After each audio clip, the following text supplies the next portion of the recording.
नमस्कार डोगो मामा नतून एकटी रिल्से प्रत्येकके स्वागत जानाई। এটা হচ্ছে আমার প্রতিদিনের একটা জীবনযাপন বলতে পারেন, যেটা আমি কিছুটা হলেও শেয়ার তো করতেই পারি, করিও মাঝে মাঝে। আজ হঠাৎ মনে হলো ওদের কিছু কিছু টুকরো টুকরো ঘটনা শেয়ার করি। এই হলো আমার স্কুবি মা, মাঝে মাঝেই গড়াগড়ি খাবেন এবং তারপর উঠে এসে হাঁপুর উপর করবেন। ওর বয়স 7 বছর। ও সর্বক্ষণই এরকম অ্যাক্টিভ। ওকে 7 মাসের বাচ্চা বললেও ভুল বলা হবে না কিছু, কারণ ওকে আপনি কখনোই বসে থাকতে দেখবেন না। আর ওর মধ্যে কিন্তু খুব ভয়ও আছে, ওকে যদি আমি বকা দিও ঠিক খাটের তলায় ঢুকে যাবে। আর এই হচ্ছে আমার বোঝো বাবা, যার 9 বছর বয়স চলছে। সে আমাদের সবার প্যাম্পার্ড বোঝো বাবা। আর বোঝো আমার জীবনে একটা খুব বড় সড়ো জায়গা, কারণ বোঝোই আমাকে এই 4 পেয়ে বাচ্চাদের ভালোবাসতে শিখিয়েছে। বোঝো আমার প্রথম পোষ্যপ্রেম, এবং যাকে ঘিরেই আমার এই পোষ্যের দুনিয়া, আমার এই পোষ্য সন্তানের দুনিয়া তৈরি হয়েছে। ওরা আমার জীবনে না থাকলে হয়তো আমি অনেক কিছুই শিখতে পারতাম না, যা যা আমি ওদের কাছ থেকে শিখেছি। ওরা আমার কাছ থেকে কী শিখেছে সেটার থেকেও বড় কথা যে আমি ওদের কাছ থেকে কী কী শিখতে পেরেছি।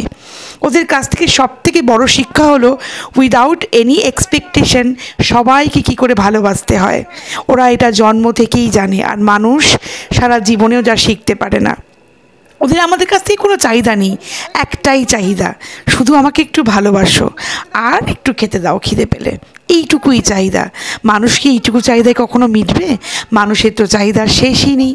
মানুষ তো এমন একজন প্রাণী যে ভালোবাসাকেও প্রত্যাখ্যান করে অন্য জিনিসের দিকে আরামসে চলে যাবে। কিন্তু ওদেরকে আপনি বলুন, ওদেরকে যদি আপনি একদিন একটা টুকরো রুটি খাওয়ান না, ওরা সারা জীবন আপনাকে মনে রাখবে। ওদের ভালোবাসাটা ওদের নিজেদেরকে ভালোবাসার থেকেও অনেক বেশি। তাই ওদের সঙ্গেই সারা জীবন জড়িয়ে থাকতে চাই, ঠিক এইভাবেই যেভাবে আমার বিগত 10টা বছর কেটেছে। নেক্সট 10টা বছর কেন, নেক্সট সারাটা জীবন যেন আমার ওদেরকে ঘিরেই কাটে। হয়তো ওরা সবাই থাকবে না নেক্সট 10 বছরে, কারণ আমরা সবাই জানি ওরা খুব স্বল্প সময়ের জন্য পৃথিবীতে আসে। সেই জন্যই তো তার থেকেও স্বল্প সময় আমার শ্যাডো আমাকে ছেড়ে চলে গেল। ভাবিনি কখনো যে 6.5 বছর বয়সে আমি আমার শ্যাডোকে হঠাৎ করে হারিয়ে ফেলবো। জানি না, হঠাৎ কালকে আমার রাত্রে প্রচণ্ড কষ্ট হচ্ছিল, কিছুতেই ঘুম আসছিল না, খালি ওর কথা মনে পড়ছিল। শেষের দিনগুলো খুব মনে পড়ছিল আমার। কিন্তু মানুষ তো আমরা, ওভারকাম তো আমাদের করতেই হবে। আর আমার এতগুলো বাচ্চা, তাদেরকে আমাকেই ভালো রাখতে হবে। তাই ওদেরকে নিয়ে ভুলে থাকি সব সময়, কিন্তু ওর কথা কখনোই ভুলিনি আর ভুলবো না। ও আমার ভীষণ শান্ত বাচ্চা ছিল। ও যেভাবে চলে যাবে কখনো ভাবিনি। আর ভগবানের কাছে একটাই প্রার্থনা, আমার বাচ্চারা যেন সব সময় সুস্থ থাকে, ভালো থাকে, ভীষণ ভালো থাকে।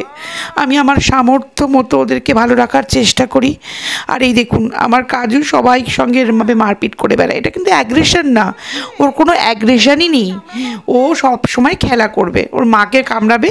আর ওর মা সব সময় রাগে না, যখন রেগে যায় তখন হাম্পার ডাম্পার দিয়ে উঠে সে সাংঘাতিক কাণ্ড করবে। আর ওইখানে বসে আছে আমার বোঝো এই বরফি, তার কিনা সব সময়তেই তার হিসু লাগে। হিসু কিছু পায় না সব সময়, কিন্তু বাইরে যাবে কি শুকে আসবে। আর সেদিনকে আমি গিয়েছিলাম আমার সিম্বা বাবার কাছে কিছু সময়ের জন্য। আর এই দেখুন, আমাকে বিস্কিট চা দেওয়া হয়েছে, কিন্তু সিম্বা কিন্তু বিস্কিট খেতে খুব ভালোবাসে। কিন্তু যতক্ষণ না আমি বিস্কিটটা ওকে হাতে করে টুকরো করে দেব, ততক্ষণ পর্যন্ত ও খাবে না। ওর এতটাই পেশেন্স, যেহেতু ও একা থাকে, খাওয়ার প্রতি ইন্টারেস্টটাও ওর কম। আর তাছাড়াও ভীষণই মানে ডিসিপ্লিন ছেলে। ওকে টুকরো করে মুখের সামনে দেবো তবেই ও খাবে। সোনা বাচ্চা, ভালো থাকুক, সুস্থ থাকুক সব বাচ্চা, এই কামনা করি।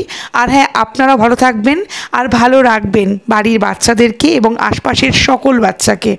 আর হ্যাঁ, আমার ব্লগে লাইক, শেয়ার, কমেন্ট করতে কিন্তু ভুলবেন না। দেখা হবে নতুন কোনো ভিডিওতে।